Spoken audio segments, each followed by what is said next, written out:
ओछी सियासत नहीं होनी चाहिए.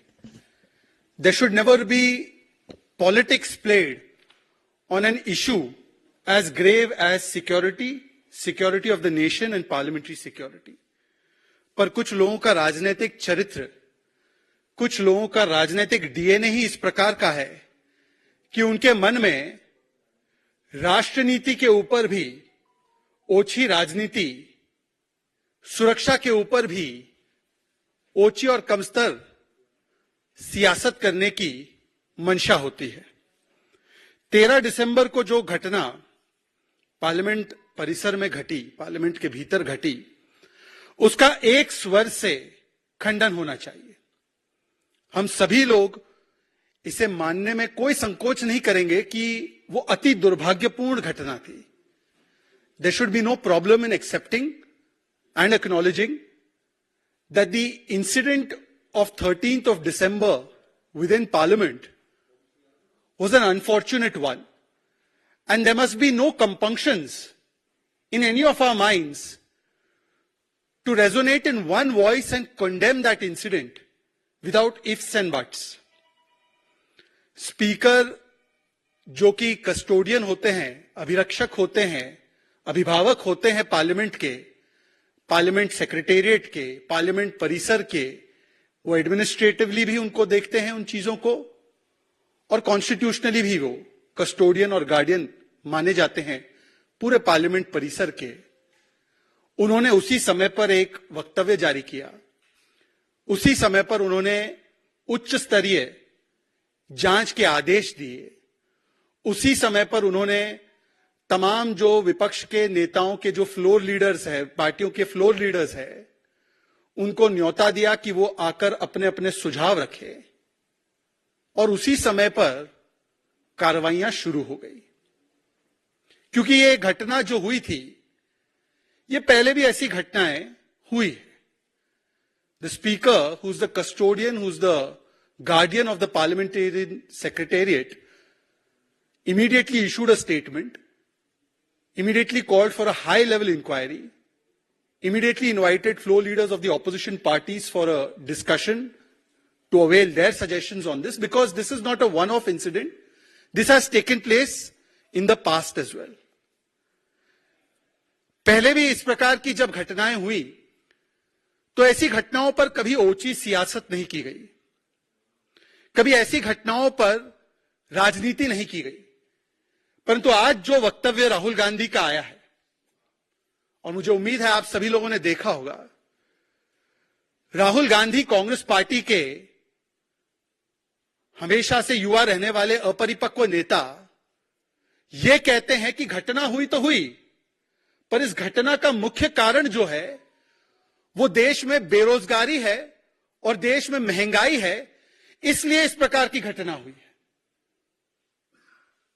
Rahul Gandhi comes out and shamefully justifies what has happened on 13th of December by saying that this kind of incident has taken place because there is unemployment and price rise in the country. Rahul Gandhi ji, आपको हुआ क्या है? किस स्तर पर आप चले गए हैं? मतलब आप 3 चुनाव क्या हारे, आप इस प्रकार के तर्क और कुतर्क देंगे एक ऐसी घटना पर जिसका केवल एक ही मकसद था कि पार्लियामेंट को, देश के सर्वोच्च लोकतंत्र के मंदिर को किसी प्रकार से आतंकित किया जाए, और उसको भी जायज ठहराने का काम आज कांग्रेस पार्टी की तरफ से हो रहा है. द Congress party today is trying to indulge in this kind of chicanery to come out and justify what has happened inside Parliament on 13th of December. This is the most shameful and ridiculous parallel that could have been drawn. Rahul Gandhi, आज सवाल यह बनता है कि इस प्रकार का सुरक्षा कवच आप क्यों दे रहे हैं? Why is Rahul Gandhi giving this kind of सुरक्षा कवच to those who have indulged in this kind of action on 13th of December? यदि राहुल गांधी के इन कुतर्कों को स्वीकारा जाए वैसे, तो मैं राहुल गांधी से पूछना चाहता हूं, 11 अप्रैल 1974 आप ही की परिवार की सरकार थी, 2 पिस्तौल लेकर एक बम जैसी सामग्री लेकर कुछ लोग अंदर चले गए थे पार्लियामेंट की इसी पब्लिक गैलरी में। क्या आप मानते हैं, आप स्वीकारते हैं कि ये उस समय की सरकार की बेरोजगारी और महंगाई की वजह से वो चले गए थे? 26 जुलाई 1974, मतलब कुछ ही महीने बाद, एक व्यक्ति खंजर के साथ घुस जाता है पब्लिक गैलरी में। क्या राहुल गांधी स्वीकार रहे हैं कि उस समय की सरकार की जो बेरोजगारी और महंगाई की दर थी वो चरम पर थी, तो इसीलिए खंजर लेकर कोई घुस गया था? 26 नवंबर 1974 एक व्यक्ति एक्सप्लोजिव्स लेकर चला जाता है, खंजर लेकर घुस जाता है। 1984 में एक व्यक्ति विजिटर गैलरी में जाकर वहां से कूद पड़ता है, और उस समय की अगर आप प्रोसीडिंग्स देखेंगे, निशिकांत दुबे जी हमारे सांसद ने ये प्रोसीडिंग्स उसको ट्वीट भी किया है, तो उसमें केवल एक वार्निंग देकर, मात्र एक शाब्दिक वार्निंग देकर उस व्यक्ति को छोड़ दिया जाता है। 1994, 1994, ये सब उन्हीं की परिवार की सरकारें या उन्हीं के पार्टी के लोगों की सरकारें।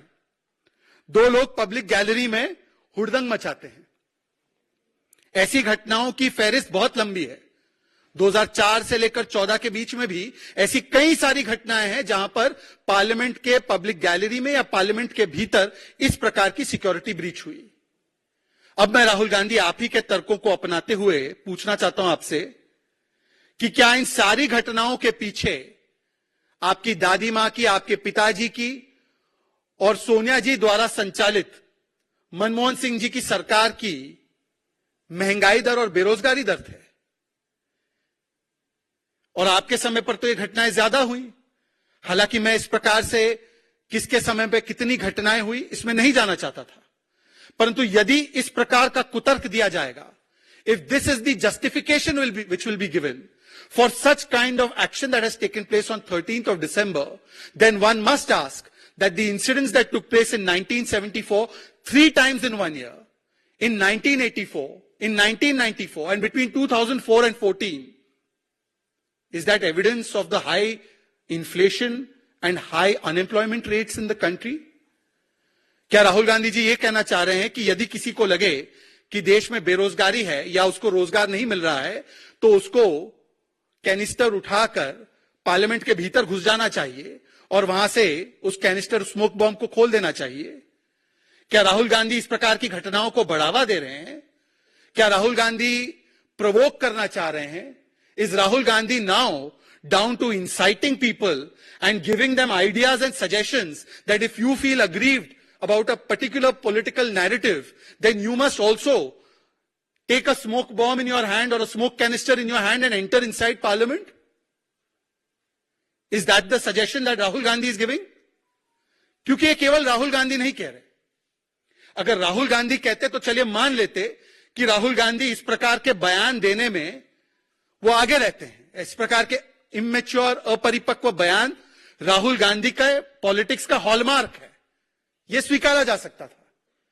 परंतु एक पूरा तंत्र कांग्रेस पार्टी का खड़ा हो जाता है और ऐसे लोगों के कृत्यों को सुरक्षा कवच देता है।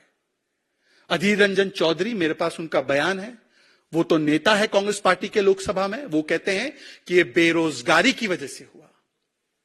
संजय राउत इंडी अलायंस के मुख्य प्रवक्ताओं में से एक है, उद्धव सेना के नेता है, वरिष्ठ नेता है। भारत जोड़ो यात्रा में सबसे ज्यादा अलायंस पार्टनर्स में से कोई चला था राहुल गांधी के साथ, तो वही चले थे। वो कहते हैं कि मैं ऐसे लोगों को आतंकित करने वाले लोग नहीं मानता, ये तो भूले भटके हुए युवा है, कोट अनकोट उनका बयान है। कांग्रेस के एक और नेता है सज्जन सिंह वर्मा, मध्य प्रदेश के अभी चुनाव हुए हैं, वहां पर 5-6 बार वो चुनाव जीते हैं, विधानसभा के चुनाव लड़ते हैं, बड़े नेता है। कमलनाथ जी, दिग्विजय सिंह जी, उनके साथ ही उनका नाम गिना जाता है, वरिष्ठ नेता है।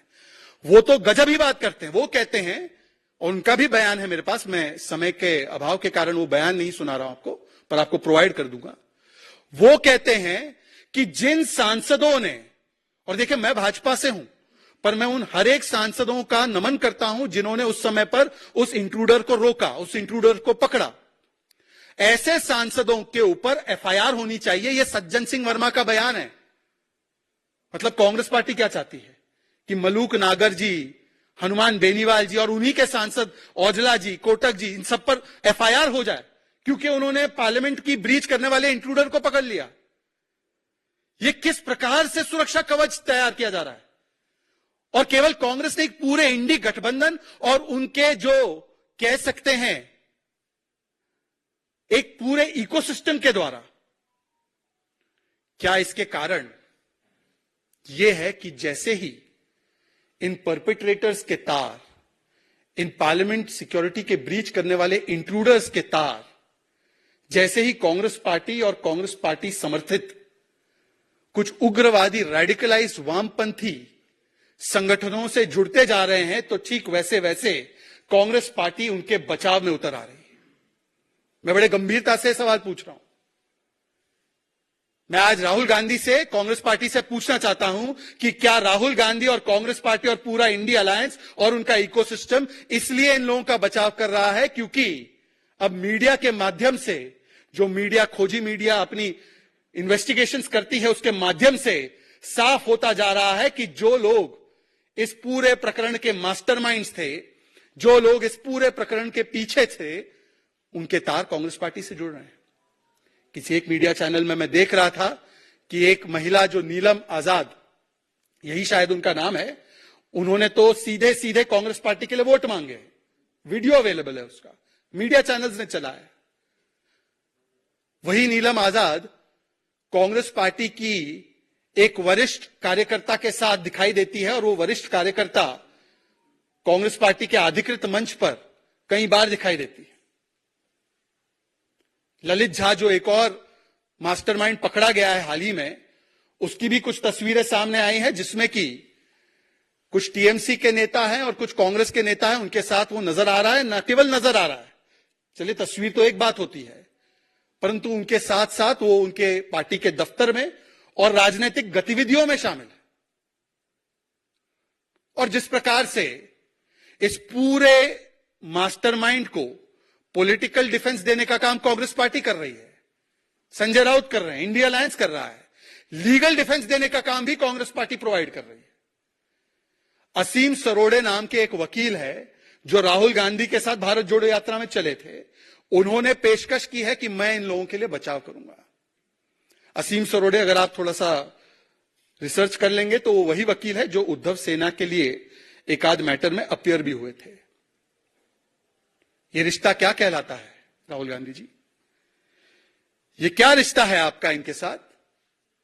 क्या इसी रिश्ते के कारण कांग्रेस पार्टी और उसका इकोसिस्टम आज जिस प्रकार से ओछी सियासत भी कर रहा है, जस्टिफाई भी कर रहा है इनके एक्शंस को भूले भटके नौजवानों की किए गए कृत्य बता रहा है, या इनके नेता कह रहे हैं कि ये तो बेरोजगारी की वजह से इस प्रकार की घटना को अंजाम दे रहे थे? तो आज कांग्रेस पार्टी और पूरे इंडी गठबंधन से मेरा सवाल है कि ये रिश्ता क्या कहलाता है इन अपराधियों के साथ?